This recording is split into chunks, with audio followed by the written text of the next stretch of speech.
Welcome the students of CST department. We have completed our syllabus up to stable multivibrator and monostable multivibrator. I will give you a note. So please study that note. So we have completed our syllabus on digital electronics. We have completed our syllabus almost 99% on the analog electronics. So this now there is something to learn extra. Something extra class will be awarded to you. Number 1 class will be semiconductor physics. Number 2 class will be on Zener diode and diode. So what you need to, these are all, see, this analog electronics part and this electronics part, these are all semiconductor devices. What is semiconductor device? What is the basics physics behind semiconductor device that you need to know? But before that, you need to know what is electronics. In the first class, remember, I will teach you what is the difference between analog signal and digital signal. Now, you need to learn what is electronics and why semiconductor physics is so important for you. In case of electronics, you need to study what is the basic terminologies behind electronics. Electronics is a branch that deals with the motion of free electrons through semiconductor, low power semiconductor devices like diode, Zener diode, transistor, FET, MOSFET, etc., transistor, etc. Now the problem is, what is semiconductor? What is the basic physics behind semiconductor? Why semiconductor is so much different compared to insulator or metal? Why semiconductor is so much different compared to insulator or metal? Insulator, metal, semiconductor, these three components have a unique band structure. Band structure means each component has an atom. The smallest part of each component is known as atom. Each atom has an internal band structure. Atom contains nucleus, atom contains nucleus, and electrons are rotating around the nucleus. Nucleus contains protons plus neutron. Proton is positive, electrons is negative particle. So around the nucleus, see, atom is neutral because number of protons and number of electrons are same in case of atom. In the nucleus, suppose number of proton is x, so number of electrons should also be x. So atom is neutral in nature. Atom is neutral in nature of charge. Atom is neutral. So proton is positive, electron is negative, but the atom is neutral because of the presence of equal number of protons and electrons. Proton is positive, electrons is negative. Now the problem is, what is band structure? Band structure means each atom is indicated, each atomic particle, each atom is indicated by a band. Band means energy level. Electron moves, proton cannot move here, proton stays always in the nucleus. Electrons move from one energy level, electron jumps from one energy level to another energy level. So lower energy level is known as valency band, higher energy level is known as conduction band. Between the lower energy level and higher energy level, we assume that no free electrons exist between the lower energy level to higher energy level. Like that, see, in the nucleus there is proton and neutron. Electrons are rotating around the nucleus. Between two electrons there is a space. There is a very small space between two electrons orbital. Between two successive orbitals,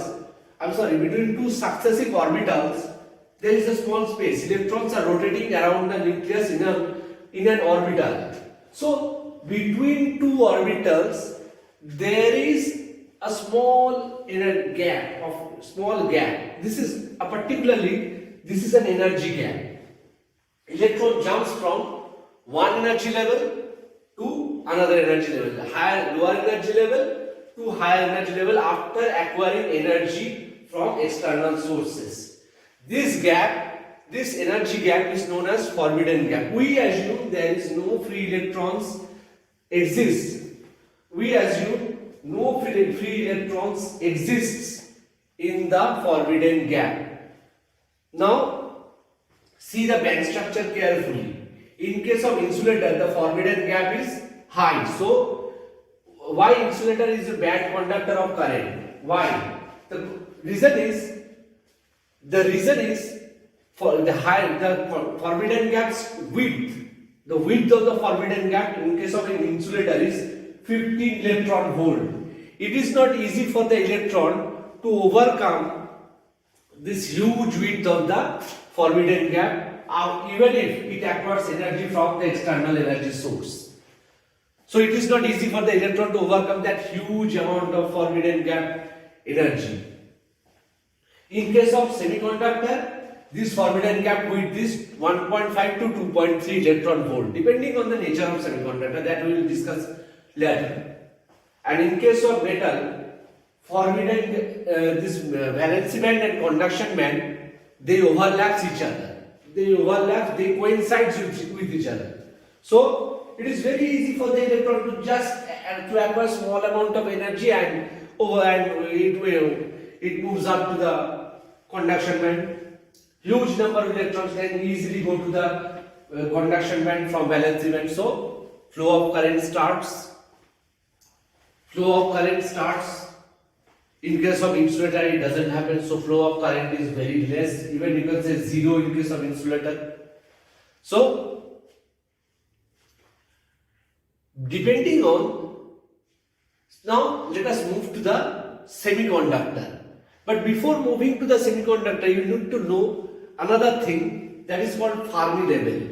What is Fermi level? I have already told you, we assume that no free charge carriers exist in the forbidden gap. No free charge carriers exist in forbidden gap. But the scientist predicts if any free charge carriers or if any free electrons exist in the forbidden gap, then what is the maximum probability of getting the free electron in the forbidden gap is expressed by a distribution function, probability distribution function, that is called Fermi-Dirac distribution function. So the maximum probability of the occurrence of an free electron in the forbidden gap is known as Fermi level. Now, in order to understand the Fermi level deeply, you need to understand the nature of the semiconductor and the doping of the semiconductor. What is doping? Doping is a process by which we can increase the conductivity level of the semiconductor from an ordinary conductivity to a high conductivity. So, according to the type of impurity and type of doping, we have subdivided semiconductors into two parts. According to the type of impurity, and semiconductor is subdivided in two parts. Number one is extrinsic, number two is intrinsic. Intrinsic is the pure crystalline form of semiconductors with no doping. Pure crystalline form of semiconductors with no doping, zero doping. So conductivity is low. Now in order to make the semiconductor's conductivity higher, in order to achieve high conductivity, we need to add some impurity with an ordinary pure crystalline form of semiconductor. That is known as, this process is known as doping. So, what type of dopant should we use? And depending on the nature of dopant, what type of semiconductors will be generated? Number one is N-type, number two is P-type. N-type semiconductor, majority carrier is electron, dopant is pentavalent element like phosphorus. In case of P-type semiconductor, dopant is trivalent element like boron and aluminium, majority carrier is hole. So question is, what electrons we know, it's the charged particles, and due to the flow of free electrons through a device, current flow of current will be generated. Flow of current generates due to the flow of free electrons through the device. Device may be semiconductor, or device may be a conductor or metal. Device may be anything. Now the problem is, what is hole? Hole means absence of electrons. Where there is absence of electrons, this is suppose this is conduction band. Conduction band contains huge number of immobile. This is valency band. Valency band contains huge number of immobile electrons. From an external energy source, electron attains energy, electron gains kinetic energy, it moves to conduction band. So where there is also so we can see or we can observe that there is an absence of electron in the valency band. In the valency band there is an absence of electrons. So absence of electrons means there will be a hole in the absence of electrons. Absence of electrons means electron moves here, valency band to conduction band. So holes is generated. Hole is generated due to the absence of electrons. Hole means hole cannot move. Hole, the mobility of electrons, you see the mobility of electrons is expressed by mobility. Mobility means velocity divided by electrical field.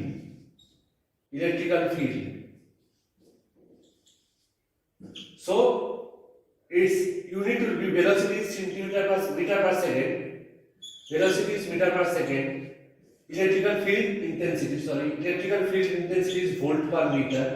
So it will be meter square per volt into second. Velocity per unit electrical field is the mobility. Mobility of electron is high because free electrons, when it comes out from an atom, when it releases itself from an atom, the free electron can move or the free electron can run faster through the semiconductor or the metal devices.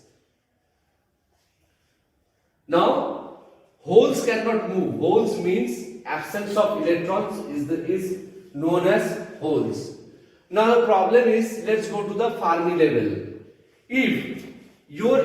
How do you understand, how do you recognize, or how can you identify, okay, this is my intrinsic semiconductor or this is my extrinsic semiconductor, depending on the nature of doping, just by observing the band structure. Band structure number one is, this is a band structure. This is the band structure of N type and P type. How do you recognize or how will you able to understand this is the Fermi? This is the intrinsic semiconductor. This is N type. This is P type semiconductor. How will you be able to recognize it? See, this is Fermi level. The maximum probability of getting a free electron, if exists in a forbidden gap. It is a probability based distribution function. It is nothing but a probability based distribution function. Maximum, if scientist predicted, particular scientist Fermi, he has predicted, if free electrons exist in the forbidden gap, what is the maximum probability of getting a free electron? What is the maximum probability of the occurrence of a free electron in which level of the forbidden gap is known as, can be expressed in the form of Fermi-Dirac distribution function. You don't need to know what is Fermi-Dirac distribution function, that is beyond the level of your knowledge, but you need to know what is the basic physics of Fermi level? How do you recognize intrinsic and extrinsic semiconductor by using only Fermi level and the band structure? See, if your semiconductor is intrinsic, Fermi level lies at the middle of the forbidden gap. This is at the middle of the forbidden gap. Now, if your semiconductor is n-type, Fermi level will go to conduction band. Question is why? Because n-type majority carrier is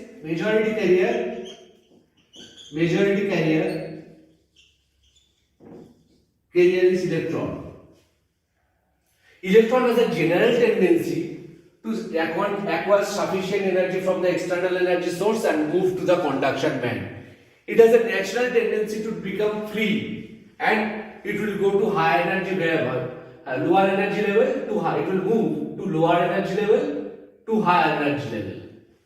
So, maximum probability of getting a free electron is higher in conduction band.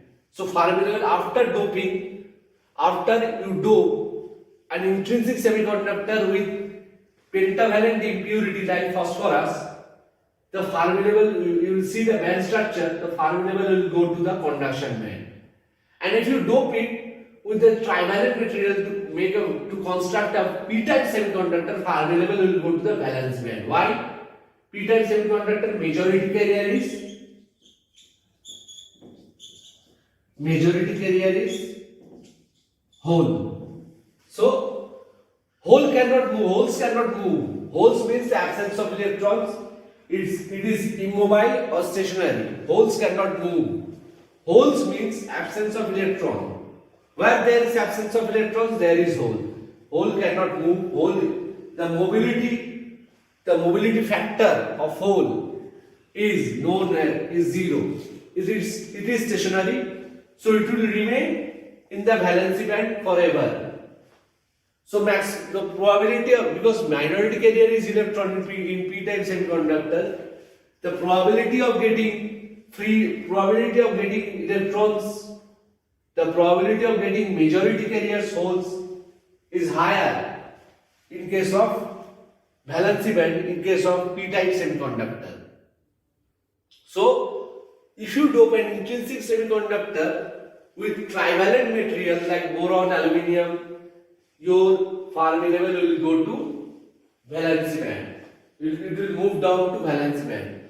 How much it will move down, that also can suppose this is Fermi level, you can even calculate the position of Fermi level by using Fermi-Dirac distribution function. Now, how much it will deviate by when you will use n-type or p-type semiconductor, how much it will deviate, and how much the position of Fermi level will deviate to go to the conduction band and valency band, that can be judged by using Fermi-Dirac, that can be judged or calculated by using Fermi-Dirac distribution function.